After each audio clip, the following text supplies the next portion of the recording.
Hello, কোথায় আছিস তোরা? আরে শোন না, কাল তো মহালয়া। আজকে ভাবছি একসাথে রাতটা কাটাই, তার মধ্যে আমার ঘরও ফাঁকা আছে। হ্যাঁ, মজা হবে, এনজয় হবে। ঠিক আছে, হ্যাঁ হ্যাঁ, ওকেও নিয়ে আয়। আয়, আমি ওয়েট করছি তোদের জন্য। ভাই তুই এটা ঠিক করেছিস, অনেকদিন পর সবাই একসাথে হলো, এবার মজা করে যাবে, কি বল?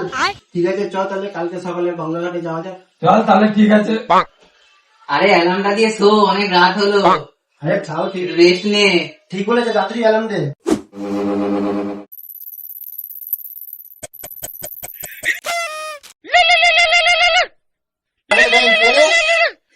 আমার পুরো অ্যালার্ম বাজছে। আরে তুইও যেরকম তোর অ্যালার্ম আছে এরকম থাক।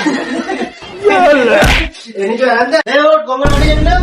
চল, গাড়িগুলো বার কর। লোকে দেখো ঘুমাচ্ছ। চল চল চল। চল চল চল চল, এই 10 মিনিট আগে।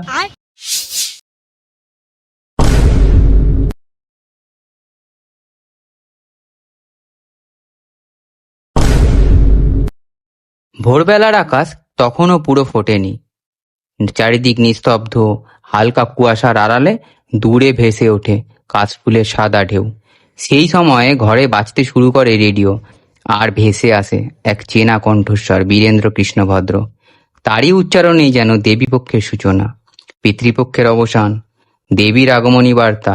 এই মিলনের মুহূর্তে মানুষ নতুন আশায় বুক বাঁধে। গ্রামের পথে, শহরের ছাদে, কিংবা গঙ্গার ঘাটে সবাই যেন থেমে যায় সেই মায়াময় শব্দে।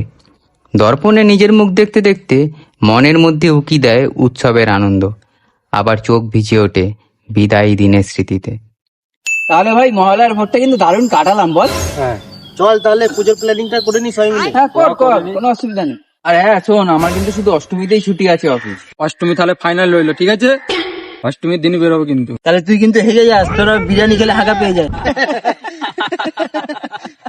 আরে তোদের হাগা পাতার গল্প বন্ধ কর।